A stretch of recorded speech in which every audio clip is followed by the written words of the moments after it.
வெங்காயம், தக்காளி, முட்டைகோசு, பப்பாளி, கேரட்டு, பீட்ரூட்டு, மிளகாய் இதெல்லாம் பழந்தமிழர்கள் சாப்பிட்ட காய்கறிகள் கிடையாது.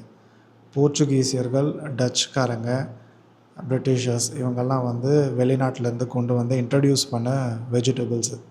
அப்போது பழங்கால தமிழர்னு நான் சொல்லும் பொழுது தஞ்சை பெருவுடையார் கோயில் கட்டின காலத்துக்கு முந்தின இருந்த காலங்கள் எல்லாம் சங்கத்தில் வாழ்ந்த தமிழர், களப்பிரர்கள் காலத்தில் வாழ்ந்த தமிழர்கள், சேரன், சோழன், பாண்டியன், பல்லவன் இந்த காலத்தில் வாழ்ந்த தமிழர்கள் எல்லாம் என்ன சாப்பிட்ருப்பாங்க?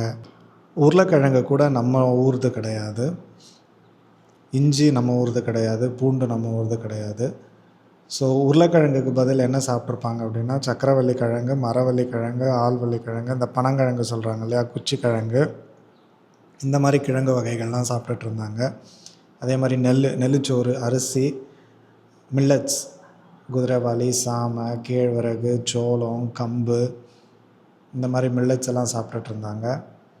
அதே மாதிரி காய் வகைகளில் பார்த்திங்கன்னா கோவக்காய், சுரக்காய், புடலங்காய், பீர்க்கங்காய், பாவக்காய் இந்த மாதிரி வகைகள்லாம் நம்ம ஊருக்கான நாட்டு காய்கறிகள் தான். பூசணிக்காய், அதே மாதிரி பெருங்காயம், குறுமிளகு, பிளாக் பெப்பர் சொல்கிறோம் இல்லையா, அது, சீரகம், புளி, முருங்கைக்காய், பிரிஞ்சால், கத்திரிக்காய் இதெல்லாம் நம்ம ஊர் காய்கறிகள். இதெல்லாம் வச்சு தான் அவங்க சமைச்சு சாப்பிட்டுட்டு இருந்தாங்க.